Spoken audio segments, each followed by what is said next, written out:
All right, good evening, everyone. I'm calling to order the regular school board meeting of the CUSD Board of Education of May 20th, 2021. First item on the agenda, flag salute.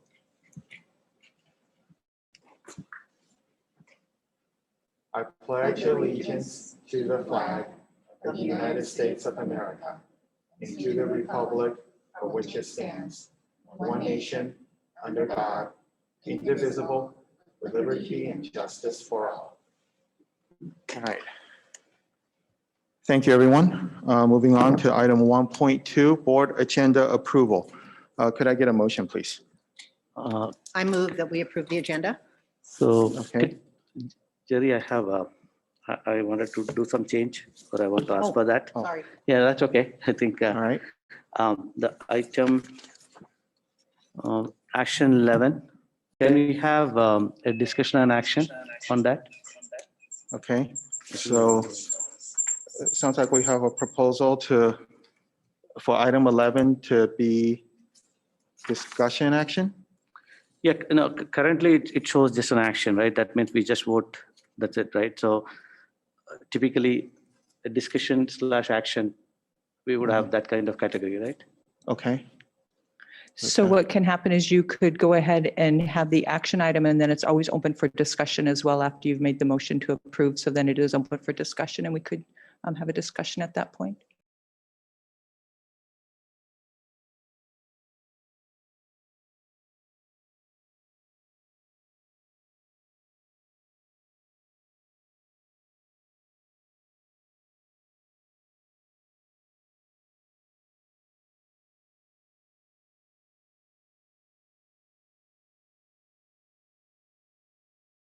Returning here. So let's see. So we're reconvening back to open session. There's nothing to report. I'm Closed sorry, session. Did I say close? Oh, you said I'm open. sorry. Thank you, Lori. Yeah. Nothing to report back. We're reconvening back to open session and nothing to report from closed session. We'll be reconvening back to closed session at the end of the agenda here. So going on then to item 7, opening items. 1, superintendent report, please. Thank you. So I actually put together just a one-pager to kind of trigger, because there are several topics I wanted to touch on, as it's been a busy last couple of weeks. And just the reminder that we're fast approaching the end of the school year. That last day of school is going to be June 8th. I know that our schools are planning celebrations and end of the year activities still. And our 8th grade promotion has been planned for the last couple of weeks. It will be that virtual ceremony, but I know our schools are trying to make it extra special, giving opportunities for the families to come onto the campus and have photo opportunities. There will be a virtual promotion that each student is recognized. I know that the PTAs and PTOs are working to give celebratory gifts for them as all. So trying to make that day as special as possible and working through some of the challenges, and are excited to recognize and celebrate a successful year for our students. So I just wanted to share that that's upcoming. The other topic, I know that we had recently sent out some information to our community, as there's been a lot of conversation out there about the math framework that's being discussed at the state level. And just to reassure our families, I know there's a lot of angst and concern about what does that mean for CUSD. I know that Allison and her department over the last couple of years has done a tremendous amount of work on our math pathways, had really involved all of our stakeholders and our groups, had input, have a very solid pathway that we use with our math. And just that reassurance that what the state is doing right now is really looking at revising the frameworks to offer guidance to us. It's not a mandate that we would have to do any changing. And so just that reassurance, we aren't foreseeing that we're going to make any changes. We'll continue with our math pathways that we're offering now. So just wanted to reassure our community that we're still headed forward. Our opportunities are still there to allow every child to have an opportunity to grow and stretch in their math classes. The last couple is really about that reopening. I know that we still get some questions about the reopening for fall. I think we're hearing more and more from the state and from Governor Newsom's last messages. It's very clear that schools are intended to reopen fully in the fall, and we're excited for that. Our plan is to reopen full days, 5 days a week. We are not interested in doing the hybrid model. Our teachers have been amazing these last couple of weeks, but it's also been an extreme challenge for them as well. So we are looking forward to that full time back in person as well. We do know that there's still some of that conversation about the mask, whether mask will be required or not. We know that the CDC has changed that guideline, but the CDPH has not altered that with schools. We don't expect to hear any changes prior to the end of this school, but possibly for the fall, and we'll just abide by whatever the guidelines come out for student masking as well. We have been given pretty clear indication that the spacing language will likely change for the fall, that there will not be the 3 feet spacing. And so we're anxiously anticipating to see what that language comes out. And then the other thing that we know that AB 98, which allows us to do the distance learning this year, will expire on June 30th. And Governor Newsom has made it very clear that it will not be renewed. So distance learning would not be mandated. There is still conversation out there as how do we ensure that all families that can return to school in person, or what other options might be available for them as well. Then the last thing, I know that, last week we shared our disappointment, I think, with the Measure A not passing. And so I know that we are all needing to have that conversation as to what the impact is for CUSD without the measure passing. We know that we are waiting for the governor's budget. We had a training this morning, found out more additional information coming out from the budget proposal. Jeff and his department is working, and we will be presenting our updated budget. There are several changes that have come forth in the last couple of weeks that we want to be able to embed into our budget and really begin that conversation. We will need to relook at our board levers that we introduced over a year ago. Even at that time, we'd said there were some levers that we knew we might be able to implement in 21, 22. Others we knew would take longer and be in the outlying years. So we'll bring that information out as well. We do want to honor and review the work of the CAC that we left off in the fall. So we'll bring that back at the next board meeting as well. And then again, just spend some time going back through those board levers. So all of that will be coming up here in the next board meetings. And we will likely, when we get to agenda setting, talk about a special board meeting so that we can get that budget information out sooner than June. So that's all I have to share tonight. Thank you. All right, great. Thank you, Stacy. Moving on to item 7.2. This is a program highlight of the Cooper Doodle preschool. So let's see, this is, who do we have for this? Hello. Michelle and Allison, right? Oh, welcome, Michelle. Hi, thank you. Hi. Yeah, thank you and good evening. So I'm excited tonight to be able to give you an update about our Cooper Doodle preschool program and let you know how things are going. So thank you. So we currently have Cooper Doodle classrooms on 2 of our sites, Montclair and Muir. Montclair, we opened in 2019. Muir was our original campus, which we opened in 2018 with both our English classroom and our Muir Mandarin bilingual classroom. So you can see on here this list of lead teachers, instructional assistants, representing a skilled, caring group of educators with a wealth of knowledge about child development and teaching young children. Moving forward and looking over this past year, we've seen many changes. Last March, the preschool entered into distance learning along with the rest of the school district. Due to different guidance for preschools in comparison to the kindergarten through 8th grades, we were able to return to campus in August. As our elementary and middle school students returned to our school campuses in the spring, our enrollment began to grow and then has continued to grow ever since. Our Cooper Doodle Summer Camp, which now has our highest numbers to date, will begin on June 14th, which is the week following the last day of school. So now we'll take a look at some information and updates.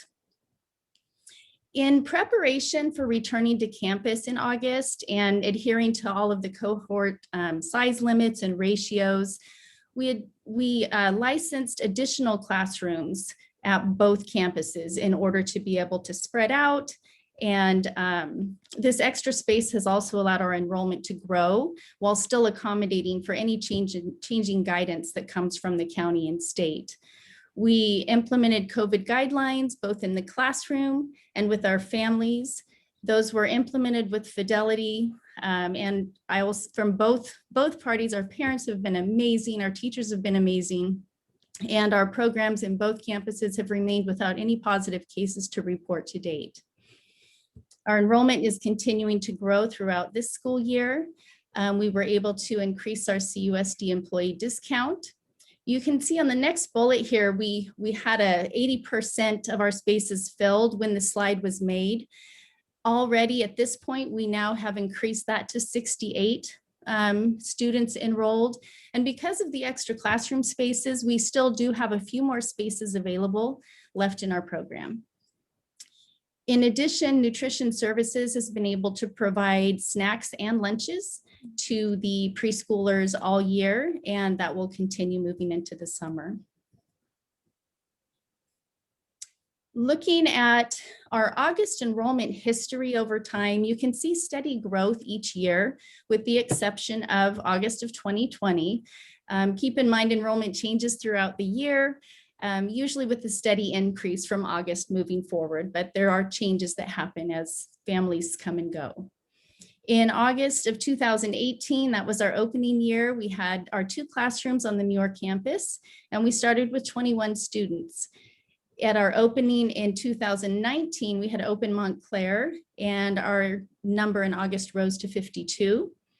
August of 2020, we were at 25 students. And then this year, we are now at 68 so far. In order to get the word out there and help people to know about our program, we do a variety of messaging and marketing and letting people know that we're available for them, for their children. We are able to utilize our district messaging. We advertise in some of our local publications. We have banners that we made that we put up at our different school sites. And I will say that a lot of our enrollment is due to word of mouth. We have a lot of parents that share their experiences with other families, and we get phone calls as a result. We also have a Refer a Doodler program to show appreciation to our current families when they refer a friend or a family member. We, for our revenue, we're not to this number yet that you see on that slide due to the building of the program, and then of course the circumstances of the last year, but we anticipate reaching these numbers as we move forward over time in revenue. Our kind of break-even point is approximately 12 students per class where we cover our program costs. And now we'll take a look inside the Cooper-Doodle classrooms and the amazing staff over this past year. So in March of 2020, when the shelter-in-place order was established, Cooper-Doodle staff went right into action, creating a distance learning preschool environment appropriate for our youngest learners. On a typical day in the preschool classroom, children are involved in hands-on learning activities, along with plenty of time for socializing and developing their social emotional skills. The challenge of creating a distance learning environment to continue with our play-based philosophy was not too large for our amazing staff to handle. They eagerly took on learning new technology, created lessons and activities for families to do while they were sheltering at home together, and maintained and continued building on that community that they had built in their classrooms up to that point in the year. When August arrived, Cooper-Doodle staff jumped into action again, preparing to teach students in person beginning on the first day of school. They were creative, reimagining their classrooms to ensure that each child and staff member was not only safe and healthy, but also learning and thriving. We have a lot of active learning going on in our play-based preschool. Teachers continued providing learning opportunities that support the California Preschool Learning Foundations through all of their active learning and engagement. I'd like to thank the custodial staff for ensuring our classrooms were clean and safe for students and staff every day. Nutrition Services for making sure our little doodlers had nutritious snacks and lunches daily. And a big thank you to each member of our CUSD Cooper-Doodle preschool staff for their dedication to students and families, and also for taking care of each other throughout this year. The program they've created provides a community of care, compassion, excitement, and learning. We look forward to continuing to serve children in our community for years to come. Thank you. Is there any questions? Thank you, Michelle, for the presentation. Do we have any questions or comments from the board? I have a question. Please. Phyllis. Michelle, I'm just wondering what your thinking is going forward, or if you have any thinking going forward. Are you thinking about expanding to other schools? Is it too soon to think about that? Kind of where are we in that timeline? Sure. This year, of course, we wanted to stay steady with what we have in place to, since last year it was a different year. We had fewer students enrolled this year. We are up to 47 students currently, but it was a little bit of a different year. Moving forward past this 21-22 school year, we'd like to keep looking to see if that's a possibility to move out to other school sites. So we would like to do that. Again, getting some community input on what locations would be best. Thank you. Go, Hillary. Sorry, I had turned that off. I have one, and I'm not sure if it's for staff or if it's for Michelle, but I know in the May revise, Governor Newsom is talking about some TK expansion. Do we expect that's going to mesh in eventually with our Cooper-Doodle offerings or be in place of at some of our sites? Would we replace Cooper-Doodle classrooms with TK classrooms, or have we thought about that yet at all? Well, I can start, and if anybody else would like to jump in, the way that the TK expansion was written in is that it would include all 4-year-olds.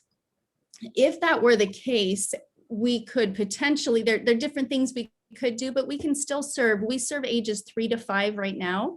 So there's still ages of children that we could serve. And then parents also have choice in transitional kindergarten.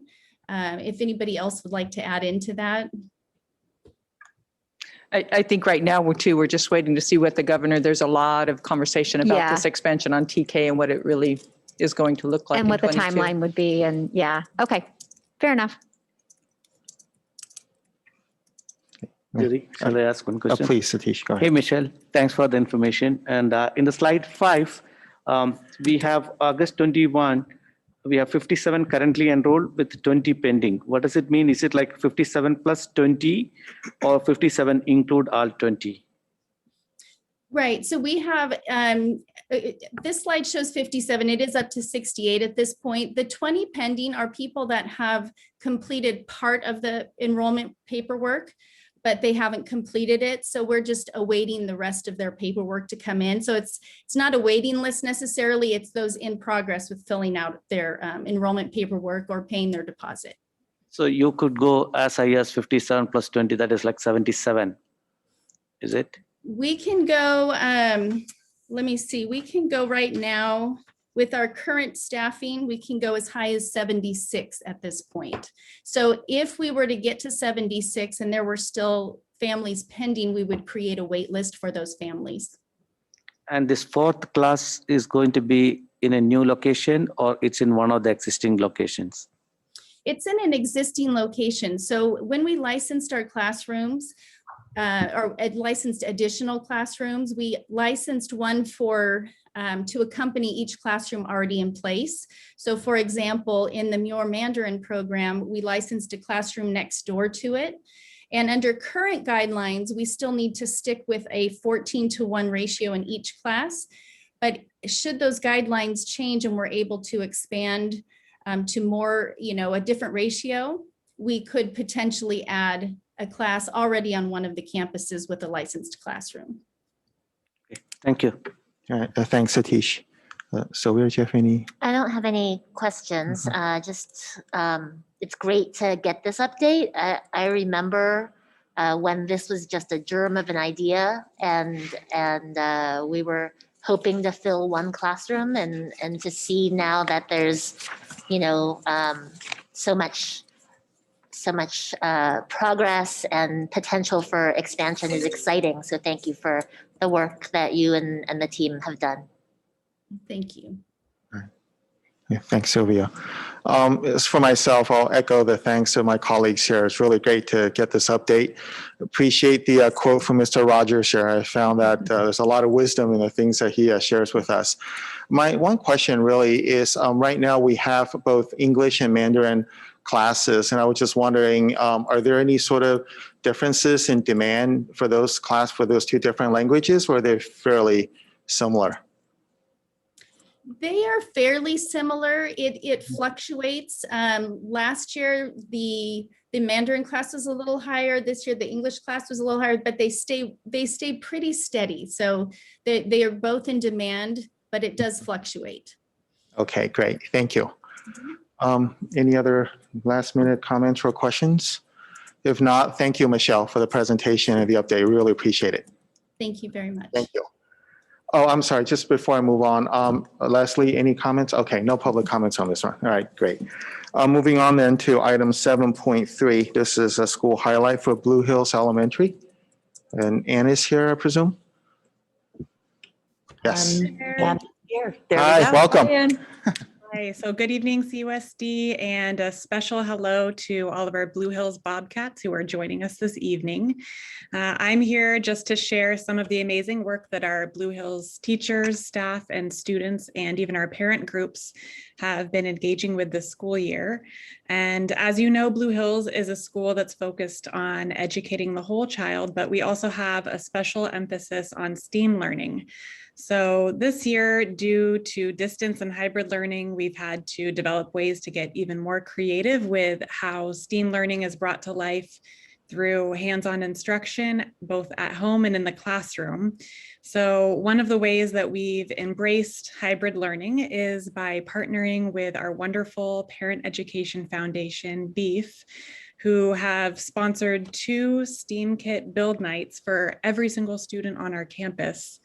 And these virtual build nights invited Blue Hills students and their families to come together 1 grade level at a time to build and create some enriching STEAM, science, and art projects. And our fabulous and wonderful and amazing Blue Hills teachers were the ones who led these build nights for our students. Each grade level curated their kits with help from our partner KiwiCo.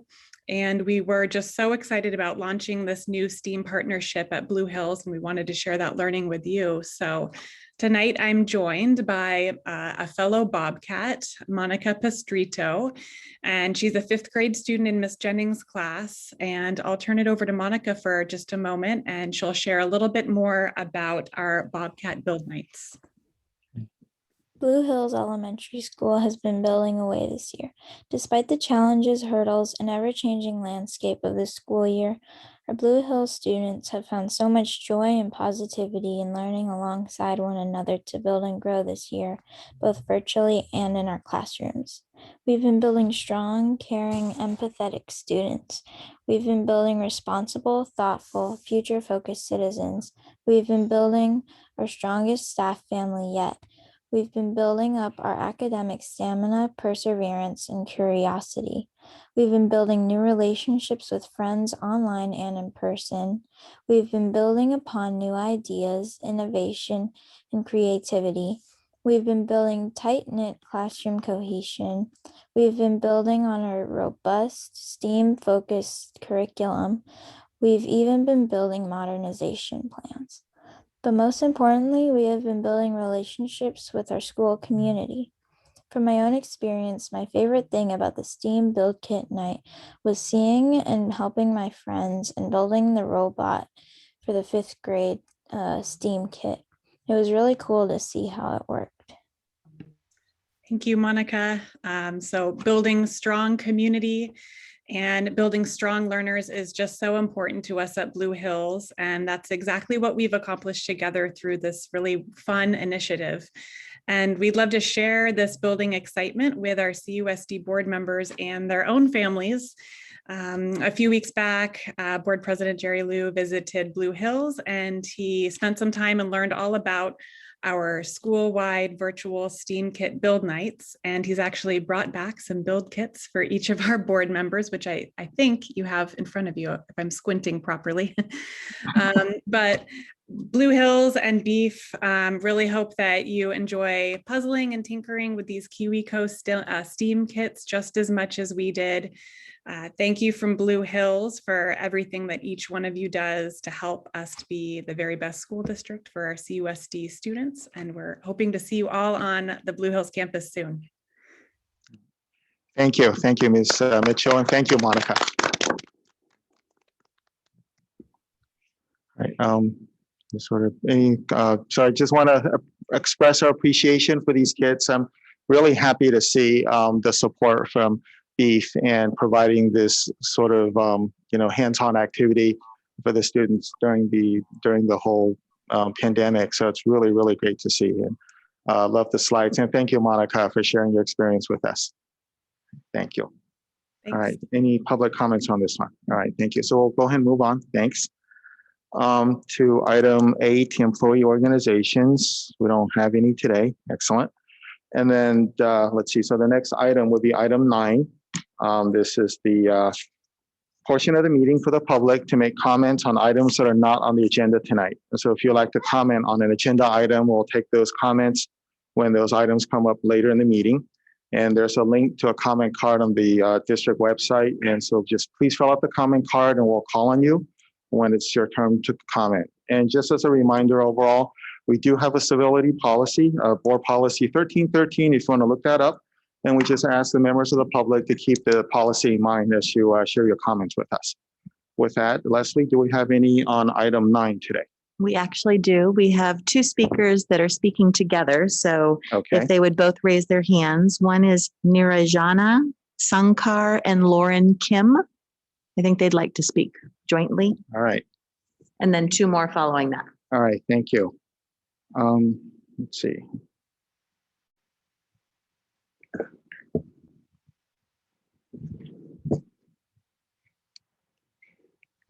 So please raise your hand, Nirajana and Lauren.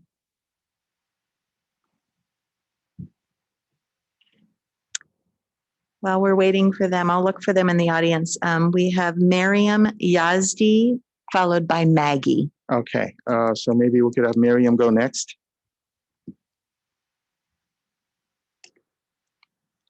So Miriam, please raise your hand on the virtual hand in Zoom.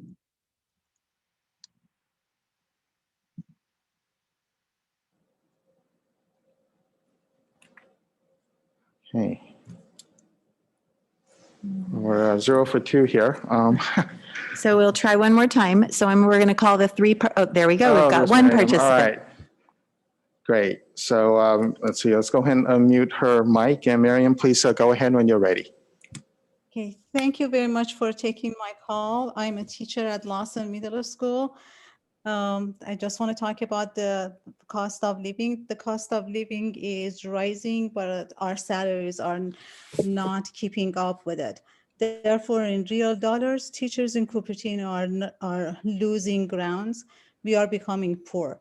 Although we have a dedicated group of teaching professionals in Cupertino, this is a very worrisome and unsustainable situation. In fact, it is demoralizing for us and already leading to problem in retaining good teachers. They are going to other districts in this area. We teachers are in serious need of your help. What is your plan to address this problem? And thank you very much. All right. Thank you for sharing your comments with us. Can we get one of the other speakers? I don't see the others in the audience. One of them submitted a statement, and so I'll just make sure that the board gets it after the meeting. Great, thank you. And as always, you can always email us at board@cusdka.org with your comments and questions. All right, let's go ahead and move on to consent. Let's see, we have an Apple item this time, so I'll welcome a motion. I move that we approve 10.1, the Apple item. All right, let's see, so could I have a second, please? I'll second it. All right, so we got a second from Satish, a motion by Phyllis. Let's go ahead and vote on this. All in favor, please say aye. Aye. Aye. Any opposed? And 1 recusal. Yes, all right, thank you. So Thank you. 4 with 1 recusal. And then could I get a motion for the rest of the items, please? I'll move 10.2 through 10.6. All right, Lori moves 10.2 through 10.6. Could I have a second? Second. All right, second by Sylvia. go ahead and vote on this one. All in favor, please say aye. Aye. Any opposed? All right, motion passes 5-0. And then moving on then to item 11, this is an action item on the approval of the Expanded Learning Opportunities Grant. Do we have a presentation or any sort of background on this? Not necessarily a presentation, just wanted to give an update and talk through what we're presenting tonight based on our previous board meetings and the feedback that we had received. We did go back in and look at the grant to try to make some of those adjustments. I think it's really important just to, as we're looking at this grant spending and the expanded learning, our focus is entirely on students. There are actually different learning objectives that we are trying to align these with per the state. And so we have gone through each of those line items to ensure that we're aligning them with student needs. And I know that we've had many discussions over the last couple of weeks. One of them was surrounding the distance learning program, which we have removed out of the expanded learning. We think that based on the information we have, the needs of our families and our community, that we'll be able to accommodate families that need an alternative type learning environment in the fall, that we'll be able to address that through our home study program. So we did remove that funding from the distance learning. What we did is, again, based on some feedback that we've received and trying to identify what our needs are aligned with our strategic plan and our student needs, is use what had been allocated. There is a $1,080,000. We took $300,000 of that and moved that into our summer school so that we could expand our summer school program for the 2022 school year. This grant does allow us to spend money all the way through August of 2022. The remaining $780,000 we did move down into professional development. And I think there is a little bit of confusion when we put professional development and training of teachers. This is actually money that we're allocating to go to the teachers to compensate them for the trainings that they've been doing throughout this previous year. They've expended an extraordinary amount of time and work outside their regular work days to prepare lessons, prepare for distance learning, and then most recently for hybrid learning. So I did want to offer that clarification. And then I will defer to Allison if she wanted to add anything more on that, or if there was questions. Just to reinforce what Stacy said and what we heard from all of you, as well as our other stakeholder groups in putting this together, I think we all agree that there's never been a more important time to really ensure that we understand what our students need and how we're going to respond to those needs. And so part of that is making sure that our teachers are prepared, and another part is to be sure that we can offer additional learning time through things such as summer school. The other piece that we still do have remaining in the expanded learning grant is money dedicated to the reducing of class size. That really was in support of our conversations of wanting to ensure that we reopen in the fall fully 5 days a week in person. We do not believe that we're going to need that amount of money in order to honor that, but we did want to leave that as a line item as we're starting and staffing planning for this spring. And we would be able to bring updates as we progress forward and whether we do need to use that money or not. And then we could shift and use it in one of our other areas of identified needs as well. All right. Well, great. Thank you. So given that this is an action item, do we take public comments or we do a motion, or what would you suggest, Stacey? I would recommend you vote first and then take any public comments. All right, sure.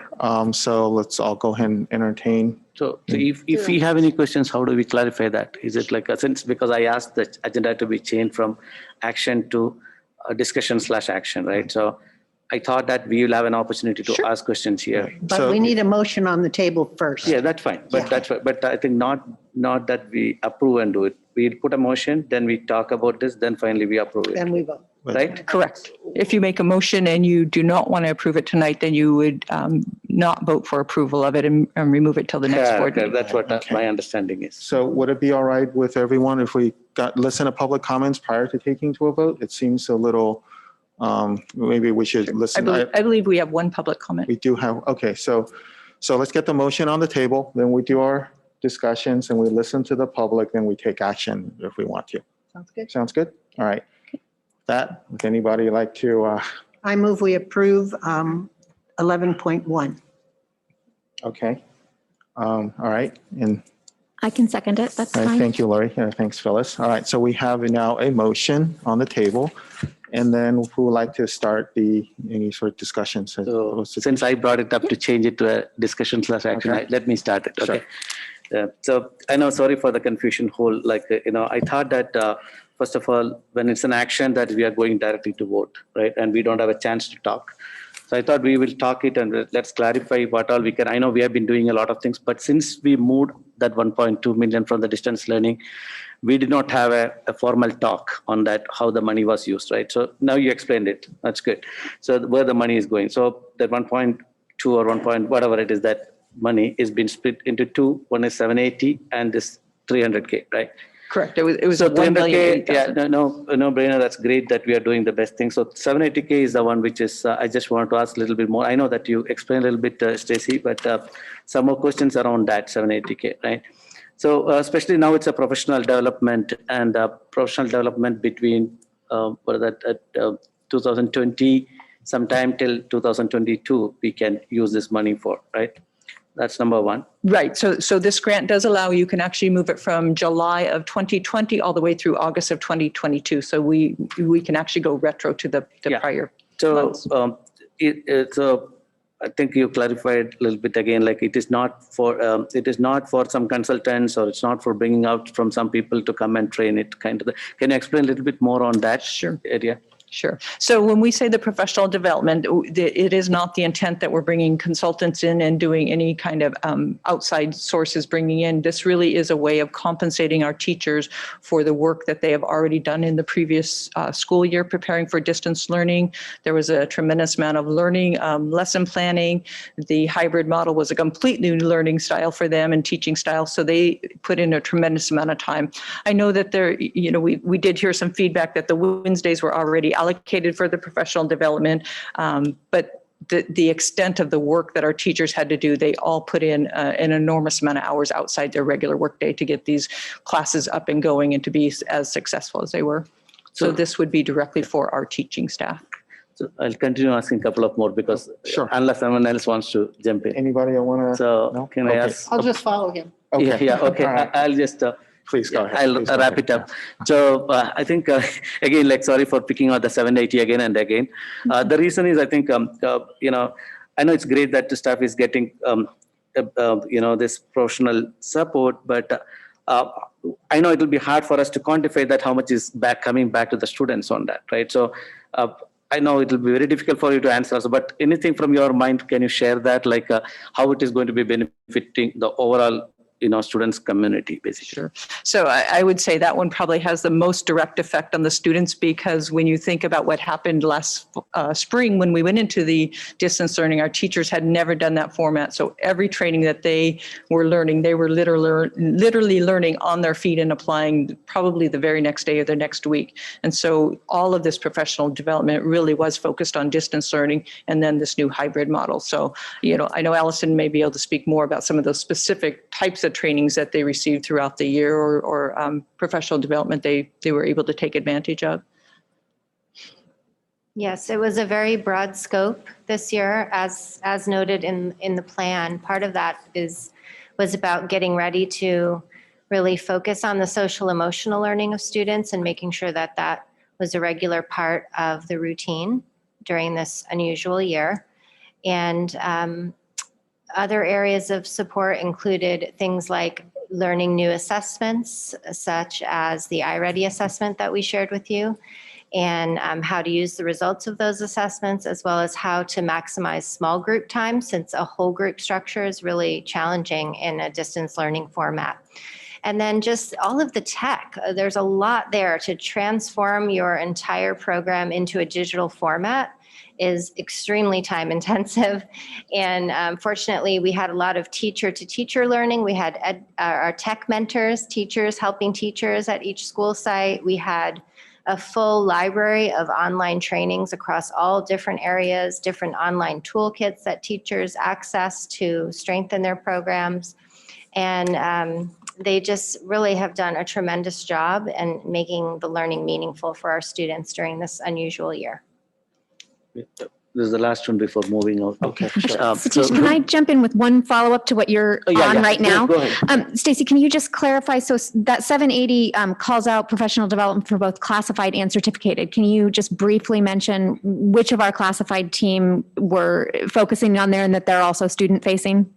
So all of our classified staff are eligible for professional development, and we always try to continue to provide training for them all. So our SEIU, we're probably our group that was back in the workforce immediately on March after we went into our distance learning.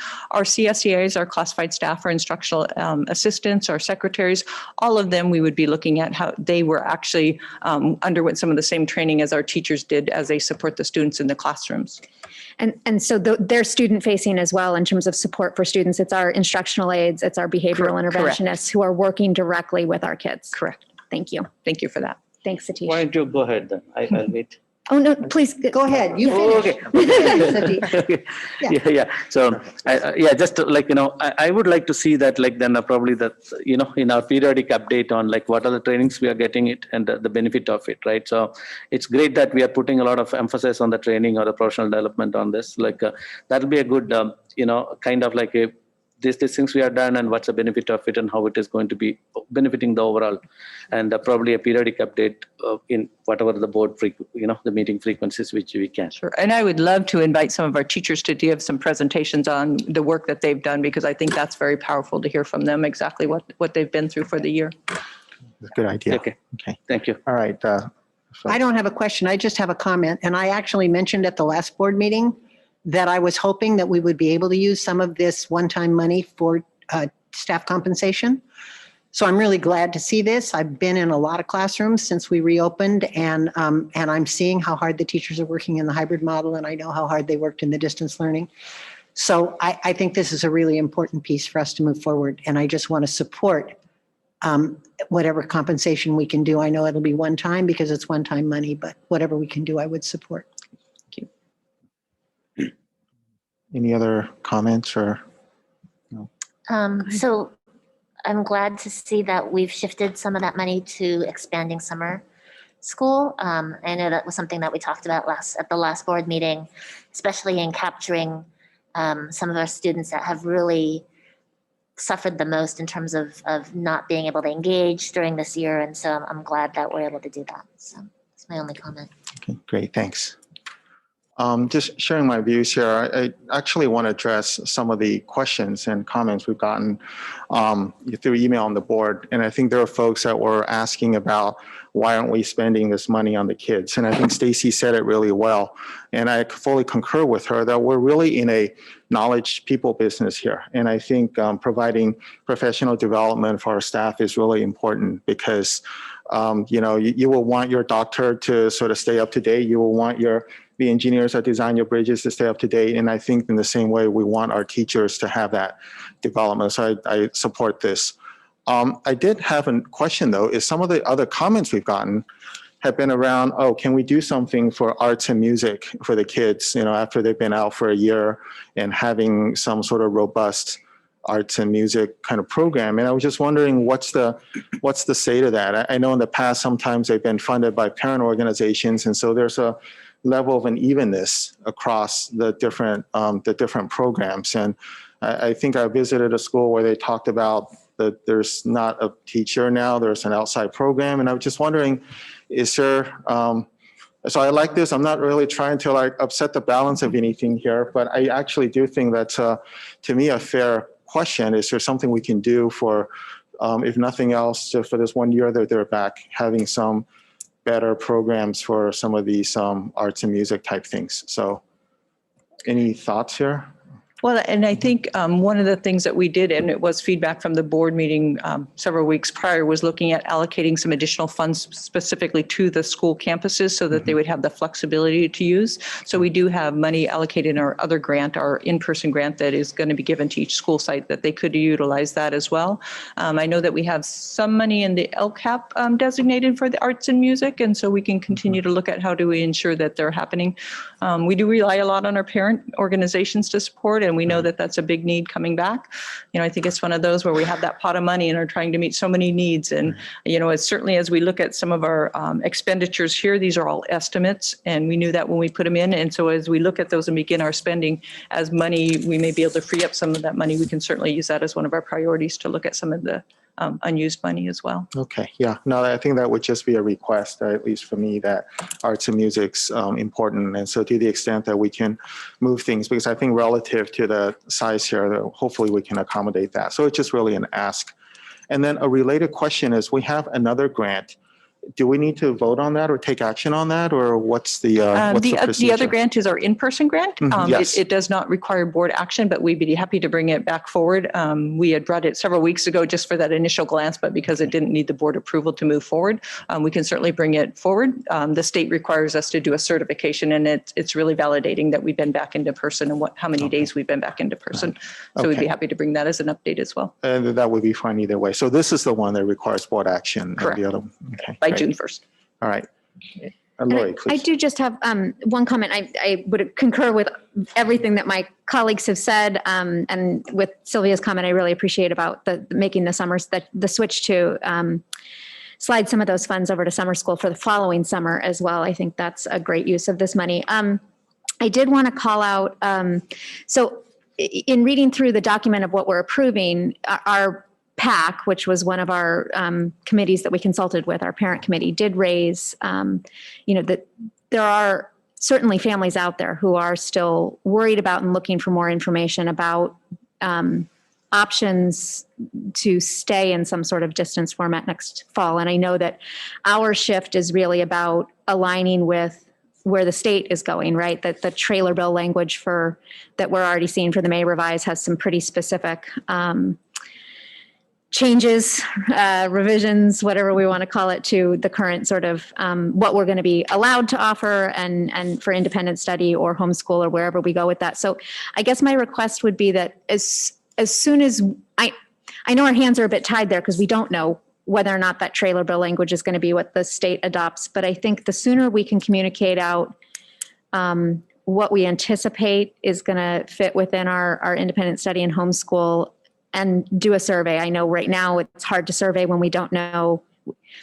We know from our prior surveys that it's very frustrating for people to opt in on a survey or opt out on a survey when they don't have all the information. But I think that is going to be a really important piece for us, because I think our feedback in our PAC and in our parent advisory committee, our feedback, I know I'm hearing from families that are interested in and would like more information on what we are going to be able to offer as soon as possible. So I know that we are getting prepared to send out a communication to parents explaining what the home study is and explaining how they could express their interest in that. We weren't planning on doing a survey because we already had the home study in place. And so it would be as a parent chooses or selects that, then we would provide them all the information, and then we'd have an option to decide if that's what they want to do or not. We did look at our AR and our board policies, and we may need to bring back a slight adjustment to our board policy just regarding families that do opt into the home study, what are their priorities or what are their rights to go back to their neighborhood schools the following year. So we wanted to bring some clarified language in for you guys to look at the next board meeting as well. Oh, okay. So the anticipated language change is going to be around family placement, not around staff placement. Correct. Okay, correct. All right. Thank you. All right. Thanks, Lori.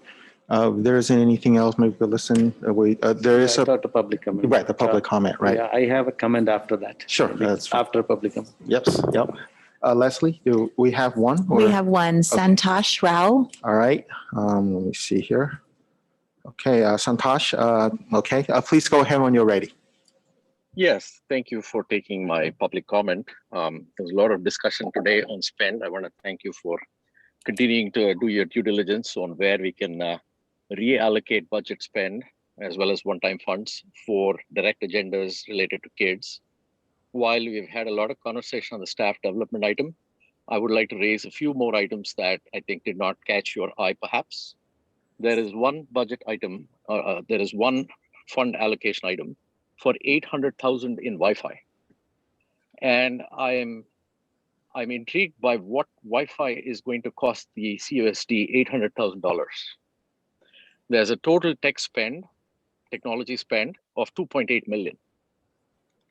And I urge you to really take the red ink and start cutting items, if nothing else, to show the voting public that you have heard the message from the failed Measure A. This is the second board meeting after the public rejected second time in a row the parcel tax that was attempted. There has been no indication of any kind of spending cuts coming in the second meeting or the first meeting that happened before. I urge you to look at the 800,000 in Wi-Fi, the 2.8 million in tech spend, over 1.1 million in mental health spend, especially coming on top of other dollars that are already pre-allocated for this, and the 780K in staff development. I also want to remind you that there's 160K in the budget allocated for conferences, out of which only 11K has been spent. You have another 150K in conference spend that should have been allocated to professional development if that was used through the year. Why was those funds not allocated when available for retroactive usage through the past 12 months? And if this is teacher bonuses, let's call it that. Why do we try to pass this as professional development if your discussion here describes it as teacher bonuses? And so I urge you to take a holistic view across 2.8 million of tech spend, including 800K in Wi-Fi, 140K in spend on cameras, which came up last session, which was not, public comment was ignored on that, and to look at the 780K and realize that staff already, our students get barely 1.2% in supplies, and these funds should be allocated to kid supplies and other kids' needs. Thank you once again for paying attention to this topic and communicating to the public that you have taken something away from the failed parcel tax and are changing spending behaviors. Thank you, Santosh. This is our only speaker, Leslie? Okay, great. Coming back to the board, sorry, you had a comment, right? I thought, I don't want to be just a continuation of what Santosh said, but I'm going to use a measure A here again, right? It's not that I'm responding to what he said, but just like, I think this is like, I think a couple of times I also brought it up saying that like, with the situation that measure A failed and things that like, is there anything which we can use from this thing towards, those money, like kind of, I know that like this is a one-time money and we cannot, and we had a lot of discussion around that. So probably as long as, at least I'll be very happy the flexibility is built in this as much as possible, right? Like understand that by June 1st, we have a deadline, we need to pass it, and otherwise we lose even this money. We do not want to get into that situation. We definitely need this money and rightly used it, right? So in that case, I understand that with the limited time what we have, probably this is what we could do in the best way. I think all of you have put a lot of effort to put it in each category, but some kind of a flexibility of moving it around if unused money, or that periodically we should be inspecting this and see how much money is left out in this and can be used it for something else, as long as within the guideline we are using it, right? I know we keep saying that we have flexibility, but kind of can we emphasize that and make sure before we approve this?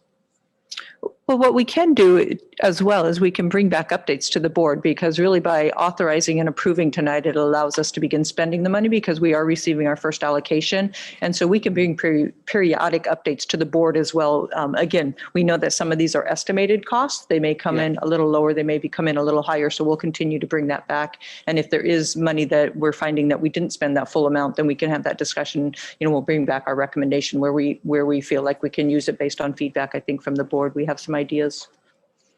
Okay, I'm happy with that. Okay, all right, thanks. Any other comments or no? I'll just maybe I'll say a couple more words, and I think it's okay to respond because it's on topic, and I think that there's some of the comments around spending. For me, all this spending is really for the children, right? I don't think we're buying Wi-Fi to run a free public Wi-Fi access point for the public. It's really, ultimately, it's really the children that are primarily going to be using it and the people who teach them. I think, this, in my mind, because the uses for this money is codified in education code. And if you write me, I'll send you the exact link. I've gone and read the original language. There are 7 subparagraphs where it talks about what this money is for. In my mind, I'm satisfied that we're spending the money, is consistent with the intent of the state legislature that passed this. I know I hear a lot of people talking about we need to spend it on the children, and I don't understand if you don't want to spend it here and staff on this, and there's only so many books you can buy with this. And I think for us, investing in the infrastructure so that we can deliver more effective education, is something I believe in.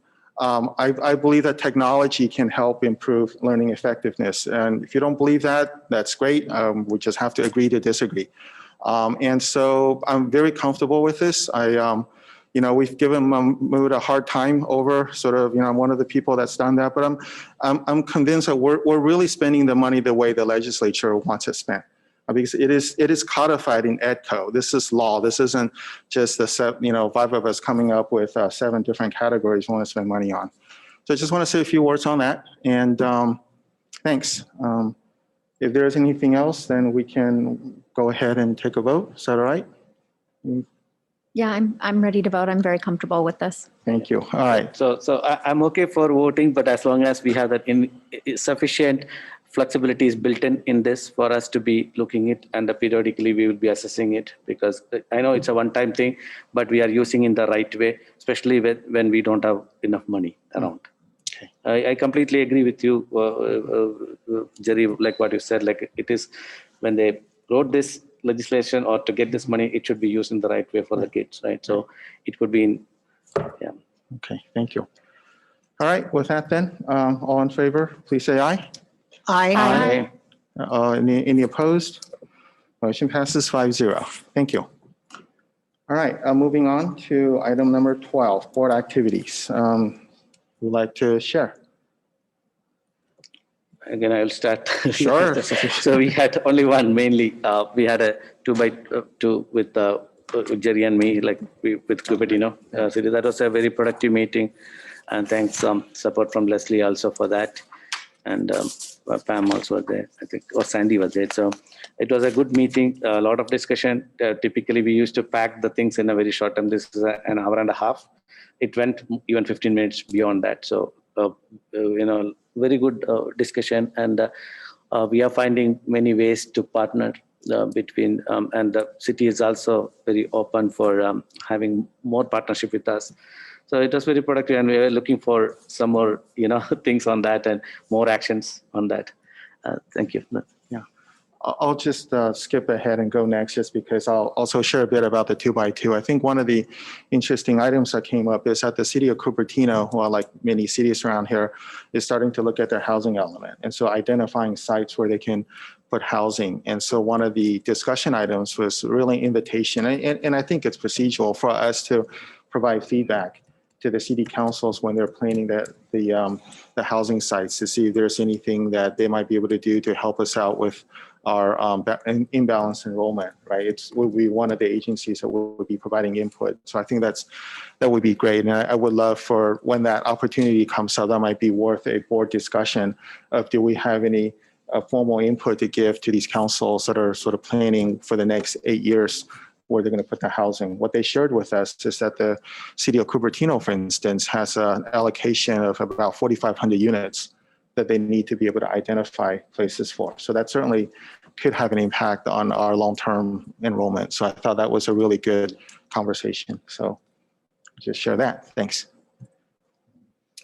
So I've been in a lot of schools since we reopened, and really excited about what I'm seeing. And Lori and I are meeting tomorrow with Los Altos and Fremont Union High School districts for our 2x2x2 however many twos there are in that title. And that's it. Thank you. Thanks, Phyllis. All right. So we have budget advisory coming up and Los Altos 2x2 coming up, continuing with school visits. And so for the County Boards Association, they did finish delegate assembly this last weekend. The news coming out of delegate assembly that I think is probably most pertinent to share is that right now CSBA is not planning to move forward with any sort of funding measure in 2022. So full and fair funding is on hold. So we probably cannot count on any sort of possibility of a statewide measure coming forward that would be directly impacting base funding for us. Their cited reasons for that are that polling is really indicating at this point that the support for increasing funds at the state level to support increased funding for education at a state level isn't there. And they also are not getting sort of resounding groundswell for other major statewide organizations looking to partner in that right now. So those are the primary reasons, but just the takeaway for us is we, for a long time had been hearing that full and fair funding would be coming on the November 2022 ballot. And it sounds like as of right now, that is not going to come to fruition. And then also reporting out from Delegate Assembly, just, the normal bills in this cycle that they're tracking. There is going to be some advocacy, an email coming out from Bonnie on some opportunities for writing a letter or signing on to a letter that will be written around some of the bills they're either in favor of or opposing in this cycle.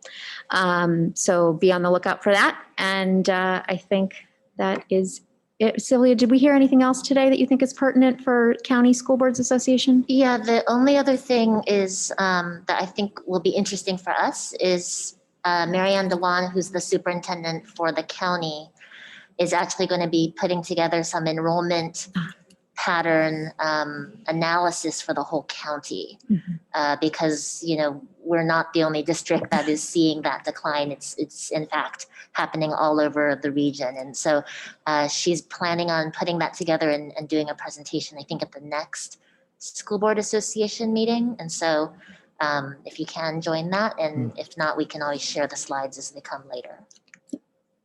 Thank you for that one too. All right, Stacy, did you have anything? Nothing. No? Nothing more. Great, all right. Oh, I did. So sorry. Yeah. just a real quick thing, as you all know, we're a part of the API School Board Members Association, and they are going to be having a workshop on addressing the needs of AAPI students. That's coming up in a month. And the speaker is going to be the new president of the California School Boards Association, Dr. Susan Heredia. So I'm helping to organize that event, but everybody in EC and superintendents and school board members are invited to and encouraged to attend. So. All right, thanks, Sylvia. Okay, and then item 13, agenda setting. So Stacy, you talked about a meeting next week potentially. Yeah, knowing that we just received the update on our budget, we really would like to be able to bring it to you as quickly as possible. And we do have our next board meeting is scheduled for June 3rd, but we believe staff is already working on it and could have it prepared and ready to share on Wednesday, the 26th, if we wanted to hold a special board meeting in the evening, a 5:30 meeting, if everyone was okay with that. And the focus really would be presentation on the budget information. May 26th. I'm sorry. 26. Okay. So is this a primarily presentation, or are you thinking we might take action on anything, or? It wouldn't be for action because it really is just that first look at what our multi-year budget is going to look at. Okay. So, all right. be open for discussion. And the date again? May 26th, Wednesday, 5:30. That work for everyone? We would hold it as a Zoom meeting versus coming and doing the hybrid. So it would be from the comfort of your home to hold the special board meeting. Fine for me. So it would essentially just be a study session on what we're learning about the budget. Correct. Okay. All right. 5:30, you said. 5:30. Okay, good with everyone, it That looks works like. for everyone. Yeah. All right. Would it be possible to move it to 6 instead of 5:30? Only because I know that I think we're having a big event. Miller's doing an event to celebrate Asian American Heritage Month. I think the rest of the district is invited to. I would be fine. I believe we have two other events, one that is coming up to the 5 o'clock, so we were trying to avoid that. And I believe there was another event that was starting at 7 o'clock, so we were trying to avoid that, but I don't know that we can in this time of the year. So really, if I'm totally okay moving it. It's okay if it's the Santa Clara County School Boards Association has a meeting that night, but I'm happy to either go late to it or miss it. This is important. So let's move to 6 if So that's what's best 6 for 6 to 8. 6, our community. Yep. 6 Fine with o'clock. me. 6 o'clock. Yeah, 6 to okay. 8. 6 it is. Thank you. Excellent. Okay. Any other suggested items for future agenda items? Nope. All right. So then 14. So let's go ahead and adjourn back to closed session then to finish that up. So thank you everyone for attending tonight. Okay. I'm gonna leave my stuff here. Right.